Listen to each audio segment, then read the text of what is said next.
Welcome to the zone, Stalker. Most of you probably heard about this classic, but never really touched it. Now after 11 years, Stalker is coming back, and you're probably thinking about renewing your memory of the old games, have a glimpse of what will be waiting for you in the next year. I don't blame you, cause the setting is amazing, and also pretty hardcore. Whole game situated in a Chernobyl exclusion zone after the very widely known disaster, which is now filled with unexplainable anomalies along with mutated and very dangerous monsters. People came here with various desires, fighting for money or new chance with life. If someone survives here for more than a month, they can be called a veteran. If this is not a gripping setting, then I don't know what is. But maybe you already played a trilogy, or just want to try it out. Maybe played so much that you know every inch of secret laboratories, and are in need of some fresh air. So listen here, because I found a holy grail that is called Anomaly.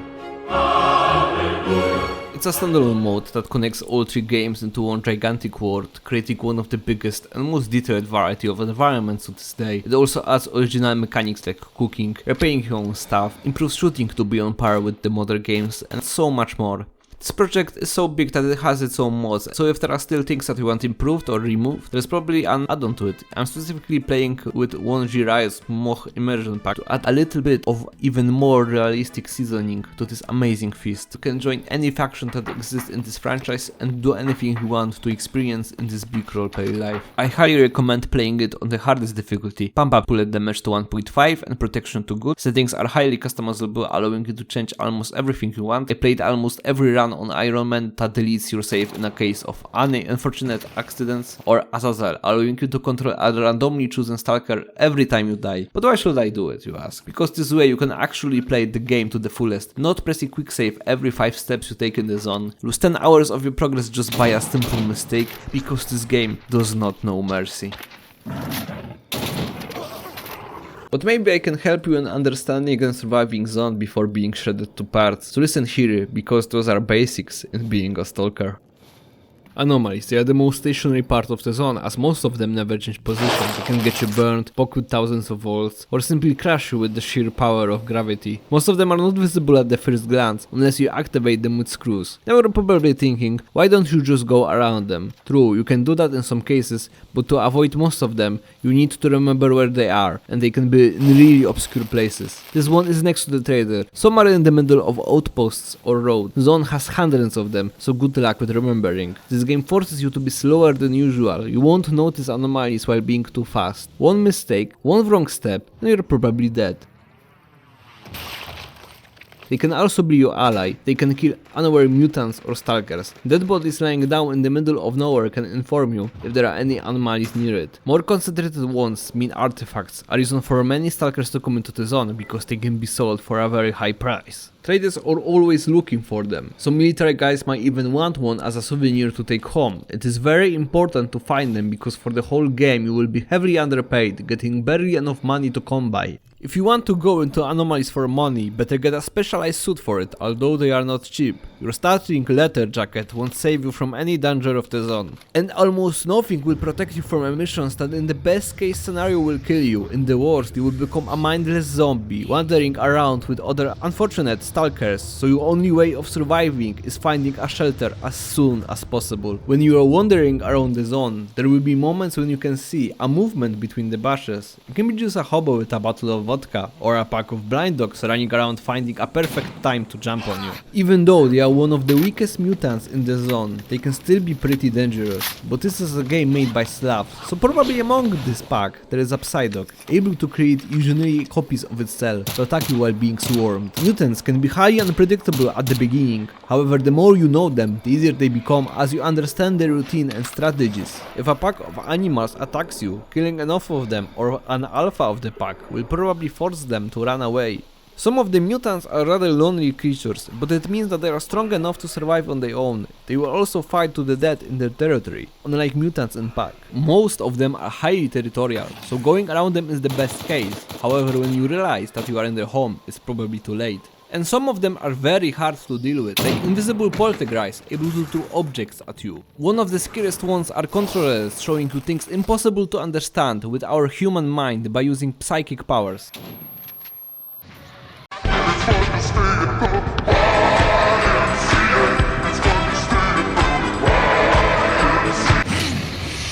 I recommend getting a good old shotgun as you fight with them mostly on close distances, also it's a very good way of solving many problems without spending too much money on ammo. Mutants can be everywhere. You can be in the middle of the shootout while changing position only to bump into a horde of zombies drowned out by the sound, or get attacked with a pack of wild boars while emptying out your last magazine on bandits. Even if you are very well prepared, be wary as even a good armor won't last long against a pack of dogs. They are a very dynamic part of the zone. If you kill out a small enemy outpost, you can probably find mutants there after a few hours, drowned out by the smell of blood. They will follow sources of loud noises and will attack other stalkers. You can see it yourself, like stumbling upon an aftermath of a brutal fight, able to only imagine what happened. They can heavily deplete your resources, especially your ammo and bandages, so kill them as fast as possible. However, the rest of them can bring high profits. Ecologists can pay a very good price for the parts. Some stalkers will also give you tasks with killing certain mutants or cleaning out areas of them. If you don't have food, you can cut out the meat and then cook it, although they are reactive and unhealthy if not properly sterilized. Just drink some vodka afterwards. It is one of the most useful tools. It can clear you of radiation, improve repairing weapons, get better prices for mechanics, or relive long, beautiful memories with your alcoholic father. It is an essential part of equipment in every stalker's backpack. You also meet other stalkers wandering around the zone. Each of them came here for various reasons. Some of them are escaped convicts, some only went here for money, others were being attracted by the sole idea of this place. You will trade with them, do tasks for them, fight against or with them. Through the whole zone you can see them patrolling, camping, trying to survive just like you. And it actually makes you realize that you are not a hero here. Zone does not treat you different just because you are a player. You can see other stalkers struggling the same way you do, fighting bandits, getting caught in an anomaly, going from location to location. You will see messages from them. If trader made prices higher, they will complain about it. If they hear shooting or see patrols, they will inform it to all the stalkers. They will notice high activities of mutants, and if someone dies you can see reaction based on his reputation. Someone wants an escort to certain places, they will send a message and you can find them and guide him. If outposts or patrols are being attacked, members of this faction will call for help. Any stalker in the entire game can give you tasks, but most of them will come from certain NPCs belonging to factions. You can play as a member from 9 factions, each representing different values and perspective on how to view the zone. Many are fascinated by it and try to explore it by any means. Some wants to protect the outside world from the zone because it is a very dangerous place. Others came here just to get money. You will understand many different approaches while talking to stalkers and they have a lot to say. Everyone sees zone as something different and it is actually shown throughout the world. They will act different on the map. Ecologists don't care about the territory. They will analyze anomalies or mutants in the world and protect their scientists. Monolith, for example, is a faction of stalkers that got too close to the center of Chernobyl and now for some weird reason changed into a batch of cultists.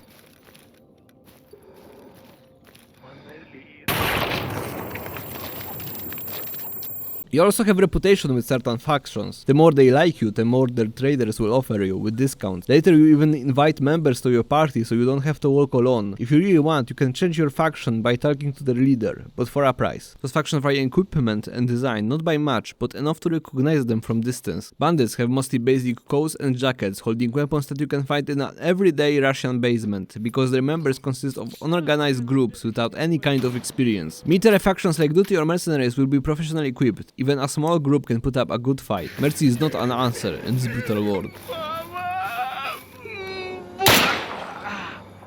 Belonging to certain factions does not really change how your equipment looks beside the first hour, but actually how you move through the zone. Some of them don't really like each other, so certain areas are more dangerous than the others. For example, if you are a hostile against Duty, you can't go to Rostov. That is occupied by them, which is a great hub area because it is somewhat in the middle of the zone, allowing you to went to different parts from there. But here I play as mercenaries, which are hated by many, and I have to get there to kill my target. I can't go through Yantar because my brain would be fried from psychic energy that is there. Rostock is out of the question because of Duty, so I have to go through here and here. And then you start thinking, do I have enough ammo? Is there enough bandages? I don't wanna bleed out while fighting mutants. I also need vodka, or at least beer for radiation. Can I last with that much food? The entire trip will take me at least a day. I need to take a sleeping bag. But which place will be safe for sleeping?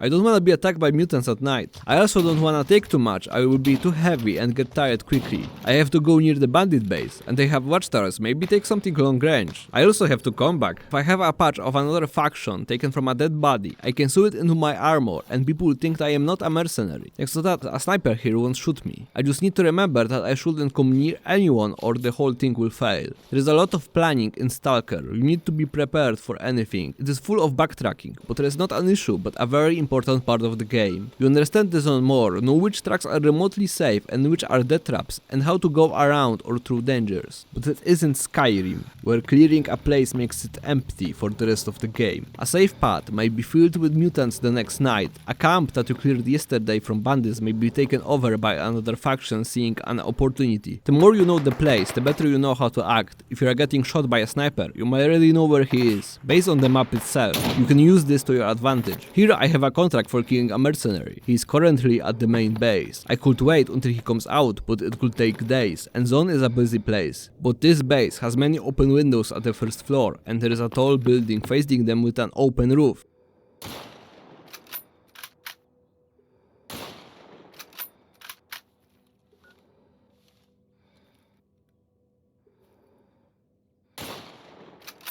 Just use your brain or die. Almost everything in this game is very costly, so you are starting to think, do I need to fight those mutants? Do I want to kill those bandits? Do I want to help those people? The whole game you live with a calculator at the back of your head, thinking about risks. But don't get me wrong, it isn't a managing resource type game like Rust. More of what tools can I use to solve this problem and how fast, smart I want to do it. You can kill a target in open combat from the beginning, but you will lose a lot of aid kits, ammo and damage your armor. Or you can find a nice place where you can move swiftly between the covers, while enemies need to get to you on open field. Why should I fight head on if I can sneak in and ambush? Being smart is being effective, but still you will be in many unlucky situations, so you need to know how to act. At first it will be hard to be effective in combat, but after many hours you become a really good hunter that can instantly respond to the situation, hide in right places and attack at right moments. Being a good stalker is more based on your experience than your equipment. Sound is your first lesson. Often you will hear shooting in the distance, so you know that there is something going on there. Many mutants make sound when they are closing on you, so be wary. This game can go from 0 to 100 in seconds.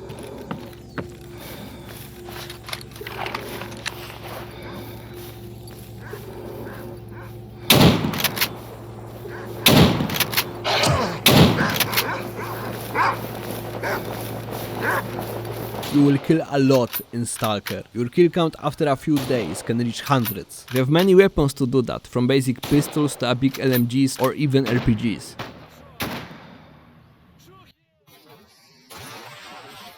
You can get a brand new NATO weapon if you find one, but it will be difficult to get ammo. I like to get something less powerful but much more reliable, like an AK or SMG. You can minimize the downsides with Technician. Also it's much easier to find attachments like scopes or silencers for more common guns. If you really are short on money and ammo, you can buy old or damaged bullets, but it will damage the gun much quicker and deal less damage. It's also one of those games where you don't need to be 5 meters from enemies to kill them with shotgun. With the right ammo you can hit it from pretty good distances. For many, a double-barrel shotgun will be a good companion in the zone. You will also find a lot of pills or other one-time use items that will give you some bonuses. It's not like other RPGs when you are holding items for the entire game that you would never use. The main reason is that they are very useful and vital to use. You are getting tired too fast because of the weight, take a caffeine pill. You are going through a psychic field, smoke a joint, you will get less damage. If you are in the middle of nowhere during an mission, you can eat this rare pill that will turn off your mind for a few hours. It doesn't guarantee survival, and you can still get eaten by mutants, but it's something. You also get tools like Geiger meters, anomaly trackers, PDAs, field cooking kits, drug making kits, the tents, sleeping bags, tool to repair your equipment and more. But the problem is that you need to know what to take with you. You will be looting places, other stalkers and mutants. If you fill yourself before going for a journey, you won't really get rich, so you need to think what will be good for your mission. Go full Bear Grylls into the wilds, eating mutants and camping, or be a hitman, often coming back to the base for new contracts. I never really got into artifact hunting on a daily basis, but I heard that it's pretty interesting and you can get really prepared for more harder anomalies. Everything you actually do in the zone can be satisfied by so many tools and mechanics. After spending some time here, you understand that you're actually part of the zone,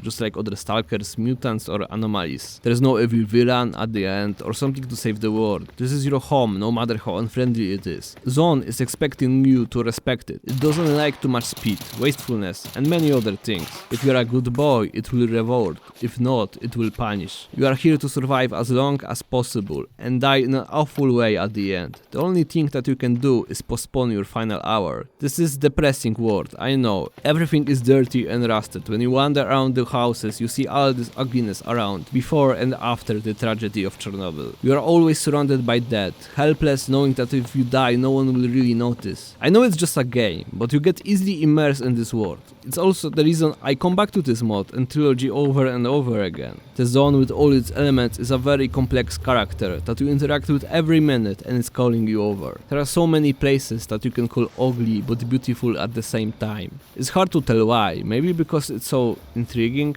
It's appealing in the same way as Darkwood or Pathologic. There is a certain way that those environments are making you feel. Danger, adrenaline, but also calmness and fulfillment. Fascination of the unknown. You are looking at this place and there is nothing special, just a bunch of rusted cars, but at the same time you can feel that something is corrupted, that something is not right. After going through so many dangers, you see other stalkers sitting in a bar, joking and telling stories near a campfire, after doing the same thing as you, and it's very amusing. There are so many emotions conveyed in the Zone, and many people that love those games feel probably the same way. Fulfillment hidden in ugliness. I recommend that you play it and see if it's for you. Stalker Trilogy is often on sale and standalone mod Anomaly is for free, so you don't need to buy them, but please do it, you won't be disappointed. If you like this video, leave a sub, leave a like, if there was something to point out, tell me about it, bye.